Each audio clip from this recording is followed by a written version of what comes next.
gudoomiyaha xisbiga talada dalka ayaa kulmiye Muuse Biixi Cabdi iyo wafdi ballaaran oo hogaaminayo oo ay qayb ka yihiin wasiiro ka tirsan xukuumadda Soomaaliland iyo mas'uuliyiin kale ayaa si ballaaran ugu soo dhaweeyay magaalada Caynaba ee xarunta gobolka Saraar. Wafdigan ayaa markii ay soo gaadheen magaalada Caynaba waxa soo dhaweyn diiran ku qaabilay qaybaha kala duwan ee bulshada iyagoo ku dhawaaqayay erayo iyo halkudhigyo ay ku soo dhaweynayaan gudoomiyaha xisbiga kulmiye mudane Muuse Biixi Cabdi. inta ka bacdina waxa fagaraha khayriyada magaalada Caynaba shacabka kala hadlay gudoomiyaha xisbiga kulmiye ee gobolka Saraar, maamulka gobolka, cuqaal, waxgarad iyo siyaasiyiin waxaanay cadeeyeen taageerida ay u hayaan xisbiga talada dalka ee kulmiye. Waxaan sheegayaa bulshada kale ee reer Caynaba waxaan sheegayaa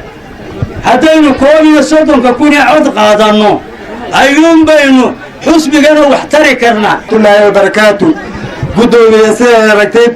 dadkana waa dadkii xisbiga awlaadii xisbiga weeyay wasiir cali siciid reegal baa wada jiray bargu halka ka wada jiray awlaadii xisbiga kulmiye weeyaan gobolka Saraar waxa weeyaan gobol dadkiisu nag yahay oo dadka marba meel u guurguura ee u carara aan ahayn. waxaan u wada tiin doonaa gobolka kale ee Soomaaliland diray kale waxaan u wada tiin doonaa gobolka kale ee Soomaaliland hadii la hay ka dhigo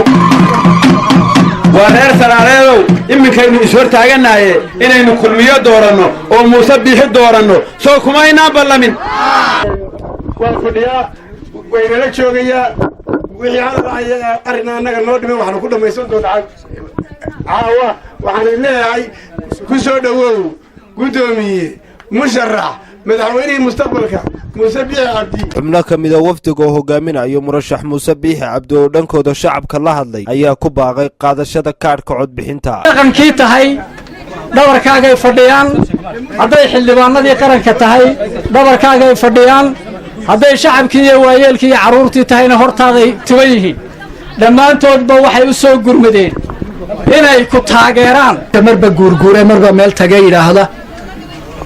ee la yiraahdo qaadiyo waxba loo qaaday yiraahdo maantana meel heblaan u tagnay waa dad mabdi'iyan aaminsan xisbiga kulmiye inay jirto taageero saa'ida oo u soo kordhisa tabashooyinkana waxaan isleeyahay hadduu Muuse madaxweyne noqdo uu uga roonanayaa Axmed soomay soo dhicin 2003 miyaan madaxweyne daahir keen 80 cod kulmiye uu kaga badiyay aan la odan miyaan madaxweyne Axmed Maxamed Maxmuud Silay aanu hambalyeyn miyaanu 8 sanadood sugayn inta doorashada ay ka dhacayso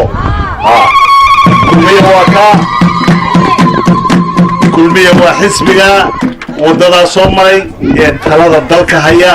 maantana kulmiye wuxuu diyaar u yahay talada dalka uu hayo inuu sii hayo. gudoomiyaha xisbiga kulmiye ahna murashaxa xisbigaasi Muuse Biixi Cabdi ayaa hadalka soo afmeeray waxaanu mahadnaq ballaaran u jeediyay taageerayaashan cududda leh ee soo dhaweeyay. meel waliba codka ay soo saarto ayuubaa lagu qiimeeyaa oo ku timaada amisi ama D ama E horta si waa ka tagtayada